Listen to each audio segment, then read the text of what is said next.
All right, everybody, welcome back to the channel. So it's been a couple days and I received the parts that we were waiting for. First one, got that harmonic or the tensioner, which I'm gonna have to fabricate something coming off one of these tabs or maybe in the center here. I'll figure something out so we can have a good wrap without having to get a different tensioner, a different idle pulley, and a whole different housing. So we'll get it all figured out. I've got some ideas, but we did get, so I went and bought just a Harbor Freight pulley, puller and installer. So we got that bad power steering pump. I shouldn't say bad, the one that I screwed up, the one that I broke. So we got that off. We got the new pump here. We'll get that installed.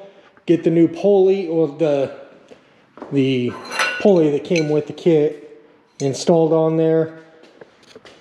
And then I've already got part of the motor mounts mounted there. It's a Dirty Dingo motor mounts, and then I got the clamshells on here. So I just want to pull these hoses out. I want to get this plastic guard off of here. We're going to leave this on for now and see how it mocks up with all this. But I'm just going to mock it up for now because I am thinking about ordering the, I can't remember who the manufacturer is, but they make the shortened Pinto manual rack. So it'll actually get rid of the pump, all of this. And then if I do that, lo and behold, this will be null and void. I'm not thinking this one through very clear. So haven't decided yet. I might stick with this and just end up replacing the shaft and kind of redoing it so it comes out here and then comes in. We're going to kind of take a look at it and see what we end up with. So anyways, all of this, the ABS stuff needs to come out.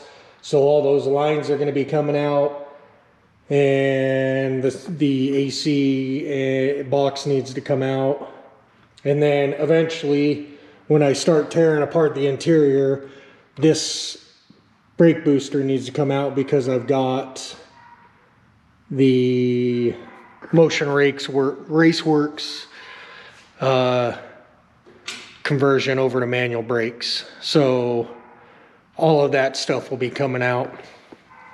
But I just kind of want to get the engine in here mocked up, see how everything lines out, where it lines out, and then kind of start making some decisions from there, what I need to fabricate and what I need to do. So anyways, I'm going to get this power steering pump on, get that pulley on, and then we'll lower the blazer down a little bit, get those hoses taken off that little shroud, and then try to mock it up.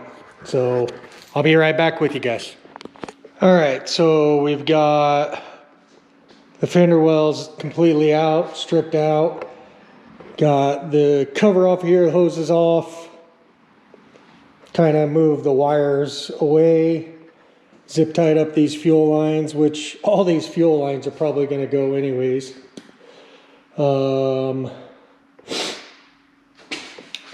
Got engine up on the hoist.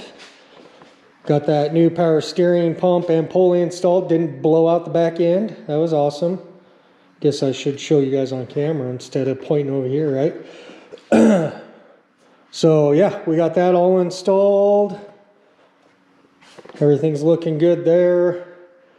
I'm kind of curious where this is going to land to this power steering pump. I thought they were saying that the low mount ones were the ones that will hit that, but we'll see.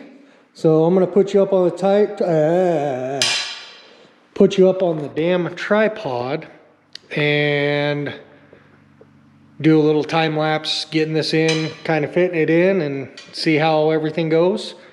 And then we'll kind of go from there, what we need to move around and get situated. So we'll be right here with the time lapse.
All right, so we got her in there.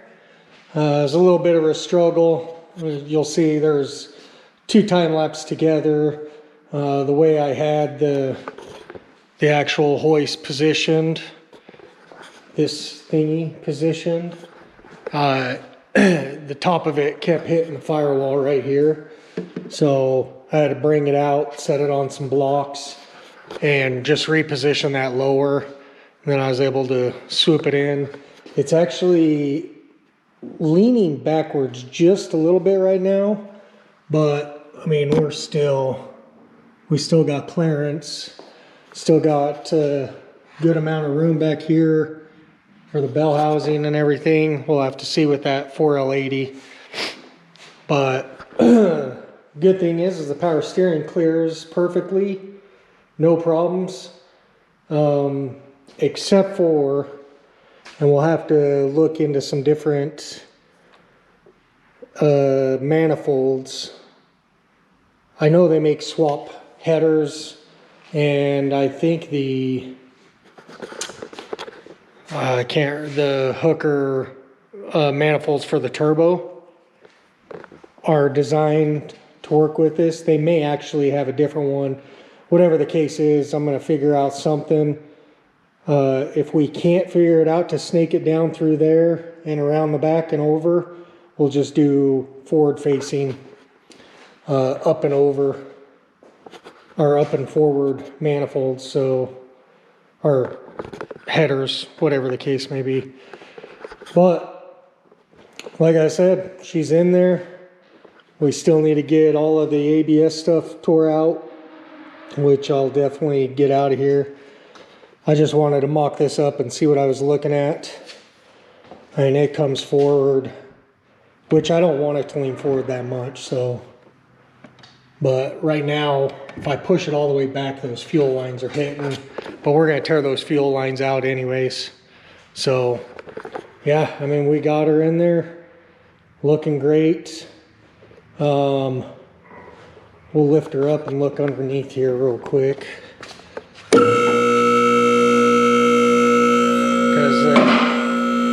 Oil pan and everything cleared perfectly.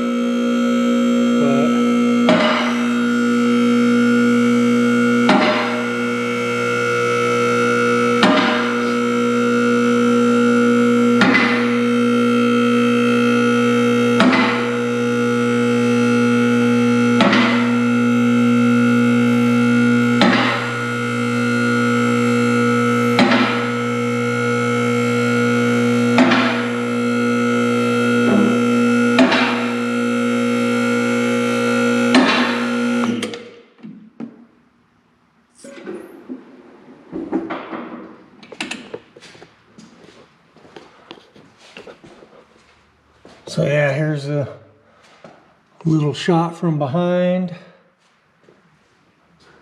And the oil pan there's a brake line right here, but I think once we pull that out, and it's not even touching the cross member there. So, and even if it is, we might just grind some of it out and just kind of weld it up. But, and definitely with these brake lines right here, the drain plug's going to be fun to get to, but oil filter will be perfectly fine.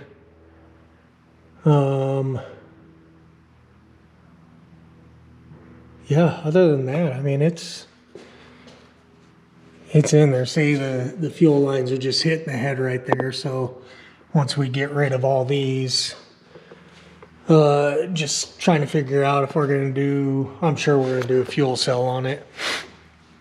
So, pardon my voice, it's all cracky today.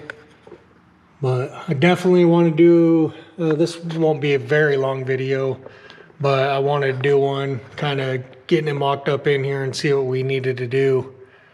So it's looking pretty dang good, guys. I did get some new tools for the shop, which are going to make life easier. Pardon the mess, but Jegs actually had a sale going on this little plasma cutter. So it's their cut 40, and it's either 120 or sorry, 110 or 220. The 220 has to plug into a 50 amp, which I've got for my welder. So, and I think that thing cuts up to 3/8. So that's pretty good plasma cutter. Make life awesome for doing simple, or for doing cuts instead of using, you know, stuff we can't do with the bandsaw and stuff we don't really want to do with the cutoff wheel. So, and even look at the clearance there on the oil pan. This thing's awesome. So that mid mount, Holley mid mount, looks amazing in there. Like I said, we just got to come up with something on the passenger side there, some sort of pulley for it to loop around and come back around the water pump. But I've got some ideas. We just got to space it out real good. I've got some extra pulleys sitting over here that actually, I think there's one on this old engine that we might be able to utilize. Yeah, that's a tensioner pulley. So I'll have to look at some things, see what we can come up with. If not, I'll get online and research some pulleys, and we'll figure one out instead of buying a whole new water pump. Just put all these on. The water pump alone's like $300, but all of that stuff will go on the water pump. So anyways, I think I'm gonna end the video here, and if you guys enjoyed this, please like, comment, subscribe, follow along, and we'll see you in the next video.